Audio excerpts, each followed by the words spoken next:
Welcome to రాజనీతి. నిన్న ఇవాళ అమరావతి కేంద్రంగా 2 ఈవెంట్లు జరిగినాయి. ఈ 2 ఈవెంట్లలో కూడా తెలుగు సినిమా రంగ ప్రముఖులు పాల్గొన్నారు. ఒక ఈవెంట్ క్రీడలకు సంబంధించింది అయితే ఇంకొకటి సినిమా రంగానికి సంబంధించింది. రాజధాని అమరావతిలో తొలి తెలుగు సినిమా ప్రారంభమైంది.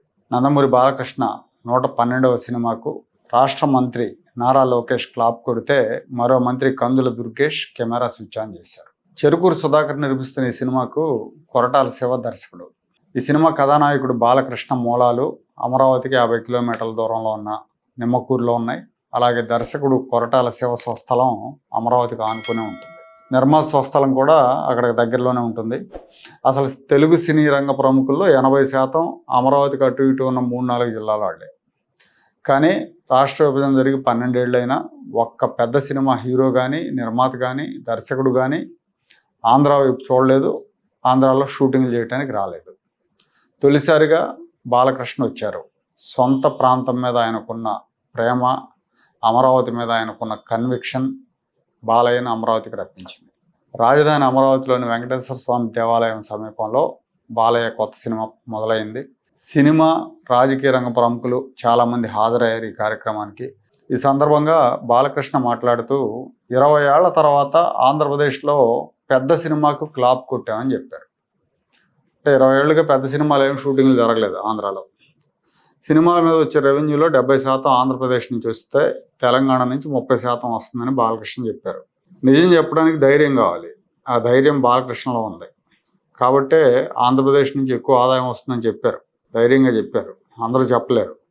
ఆదాయం ఏపీ నుంచి పొందుతూ పన్నులు తెలంగాణ ప్రభుత్వానికి చెల్లించడం సినిమా రంగంతో పాటు అనేక ఇతర రంగాల్లో కూడా జరుగుతున్నది.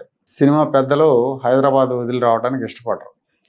సరే రాకపోయినా పర్లేదు, కనీసం అవుట్డోర్ల కోసమైనా ఆంధ్రప్రదేశ్కి రారు, షూటింగ్ల కోసమైనా. కానీ వాళ్ళ సినిమాలకు ఆంధ్రప్రదేశ్లో టిక్కెట్ల రేట్లు పెంచాలి.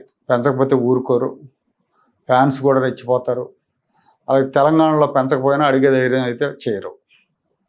రాష్ట్ర విభజన తర్వాత బాలయ్య 2017లో తన 100వ సినిమాగా గౌతమిపుత్ర శాతకర్ణిలో నటించారు. ఆ సినిమా షూటింగ్ అమరావతిలో జరగలేదు, కానీ సినిమాలో శాతవాహనుల రాజధాని అమరావతి అని చూపించారు. అమరావతిలో ఉన్న బౌద్ధ సంస్కృతి సంప్రదాయాలను చూపించారు.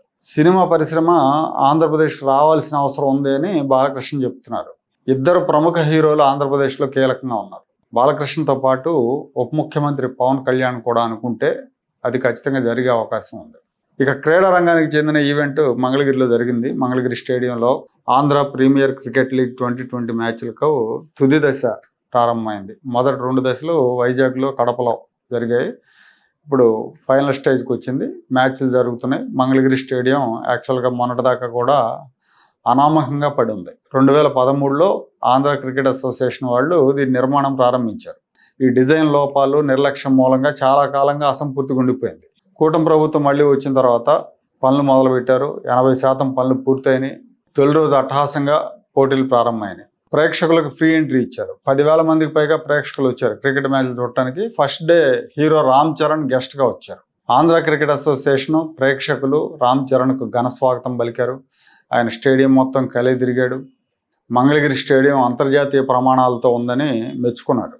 తెలుగుదేశం పార్టీ నాయకులతో కానీ, లేదంటే ఆంధ్ర క్రికెట్ అసోసియేషన్ పెద్దలతో కానీ అంత సన్నిహిత సంబంధాలు లేకపోయినా వాళ్ళు ఆహ్వానించగానే రామ్ చరణ్ వచ్చారు. తెలుగుదేశం పార్టీతో, చంద్రబాబుతో బంధుత్వం ఉన్న జూనియర్ ఎన్టీఆర్ పట్టుదలకు పోకుండా ఉంటే ఇవాళ ఇలాంటి కార్యక్రమాల్లో, ఆంధ్రాలో జరిగే కార్యక్రమాల్లో తాను పార్టిసిపేట్ చేసి ఉండేవాడు. రామ్ చరణ్తో పాటు ఆయన కూడా వచ్చి ఉండేవాడు. ఆయన కూడా పిలిచి ఉండేవాళ్ళు. ఒకప్పుడు చిన్న వయసులోనే జూనియర్ ఎన్టీఆర్ పార్టీ కోసం ప్రచారం చేశారు.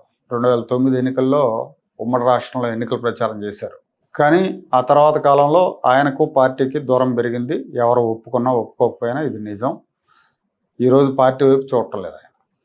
సినిమా రంగ వారసత్వాన్ని ఇచ్చిన తాత ఎన్టీఆర్ 100వ జయంతి ఉత్సవాల్లో ఊళ్ళో ఉండి కూడా పాల్గొనలేదు ఆయన. తన మేనత్త భువనేశ్వర్ని వైసీపీ నేతలు అసభ్యంగా దూషించిన హెల్త్ యూనివర్సిటీకి తాత ఎన్టీఆర్ పేరు తీసి, జగన్మోహన్ రెడ్డి ఎన్టీఆర్ పేరు తీసేసి తన తండ్రి వైఎస్ రాజశేఖర రెడ్డి పేరు పెట్టినా పెద్దగా స్పందించలేదు. అతి జాగ్రత్తగా ఎన్టీఆర్ని, వైఎస్ఆర్ని ఒకే ఘాటును కట్టి స్పందించాడు. ఇవన్నీ కూడా తెలుగుదేశం అభిమానులను బాధించే విషయాలు. అదే సమయంలో రామ్ చరణ్ ఎన్టీఆర్ 100వ జయంతి ఉత్సవాల్లో పాల్గొన్నారు. చంద్రబాబు ప్రమాణ స్వీకారానికి వచ్చారు, ఆయన అంటే ఎంతో గౌరవం అని కూడా చెప్పాడు. ఆయన చాలా మెచ్యూర్డ్గా ఉన్నాడు. ఎదిగే దశలో ఉన్న వాళ్ళకి కావాల్సింది వినయం, మానసిక పరిణతి. అప్పుడే వాళ్ళు విజయాలు సాధించగలరు, ఉన్న స్థానాలకు వెళ్ళగలరు.